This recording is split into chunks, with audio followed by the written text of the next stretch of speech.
თუ ის მოქმედებს ივანიშვილის დავალებით და ივანიშვილის გარკვეულ ახალ რაღაცა თამაშს ახმოვანებს. ქმნის თუ არა ბიძინა ივანიშვილი ნიადაგ საკადრო გადაადგილებისთვის? კითხვა დიმიტრი ხუნდაძის ღია პრეტენზიებმა გააჩინა. ივანიშვილის სანდო კაცი ირაკლი კობახიძესთან ღია დაპირისპირებაში შევიდა. ამიტომ ჩნდება კითხვა, აპირებს თუ არა ივანიშვილი კობახიძის ჩანაცვლებას. ოცნების ყოფილი წევრები ამბობენ, რომ ხუნდაძე ივანიშვილის გარეშე საჯარო თავდასხმას ვერ გაბედავდა.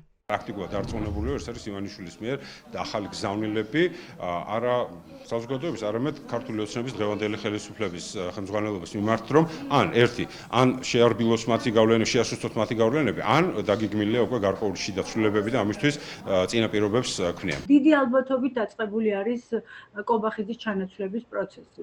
ერთი, იმიტომ რომ ვიცნობ ქართული ოცნების ზოგადად შემადგენლობას, რომ ძალიან არაპოპულარულია კობახიძის შემადგენლობაში, მეორე მეტნაკლებად ვიცნობ ბიძინა ივანიშვილის ბუნებას. ხალხი, ვინც ივანიშვილის პარტიის სათავეებთან იდგა, აცხადებს, რომ ხუნდაძის პრეტენზიები აჩენს ოცნების შიგნით არსებულ დაძაბულობას და დაპირისპირებას გავლენების მოსაპოვებლად. პოლიტიკოსებისთვის ეს განცხადება დასტურია, რომ იზოლირებულ პარტიაში სანქციების შიშის ფონზე ახლა ყველა თავის გადარჩენას ცდილობს.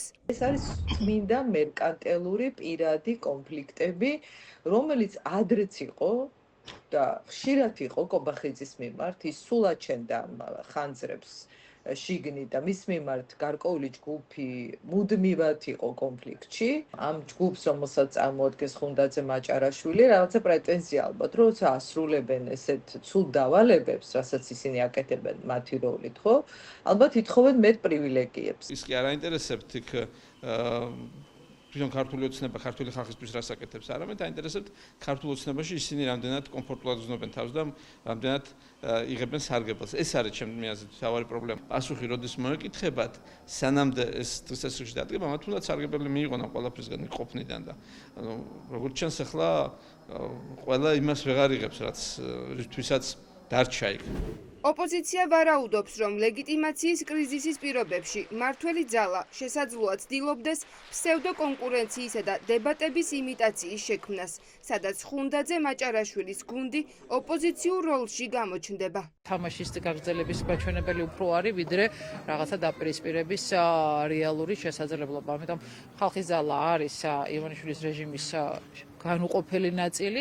ხალხის ძალა იყო ყველაზე ანტიდასავლური და პრორუსული და შემდგომ ეს ფუნქცია წაართვა ირაკლი კობახიძის თავისი გუნდით. ეს ყველაფერი მიანიშნებს იმას, რომ რაღაცა შიდა პლურალიზმი უნდა იყოს დაშვებული და ახალი პოლიტიკური პროექტი ბიზნესთვის ეგეთია, რომ აქეთ ხარეს ოპოზიციას აუქმებს და იქით ოპოზიციას ბადებს ამ ფორმით. ხუნდაძის და თითქოს კობახიძის დაპირისპირება ერთ შეხედვით აჩენს იმ ფასადის გაგრძელებას, რაც ქართულმა ოცნებამ დაიწყო დებატების სახით.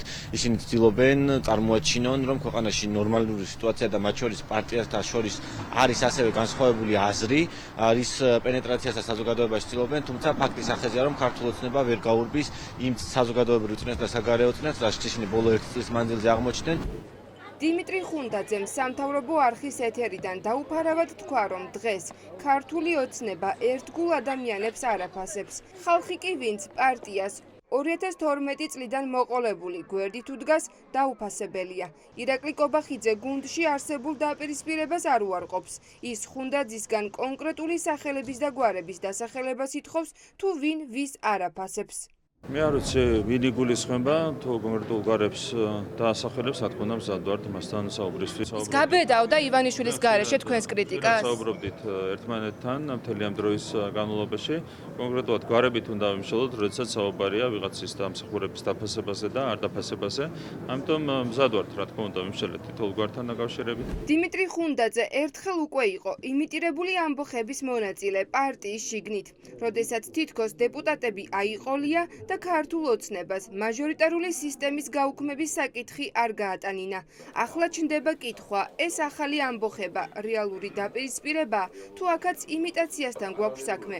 ხუნდაძე კითხვებს არ პასუხობს.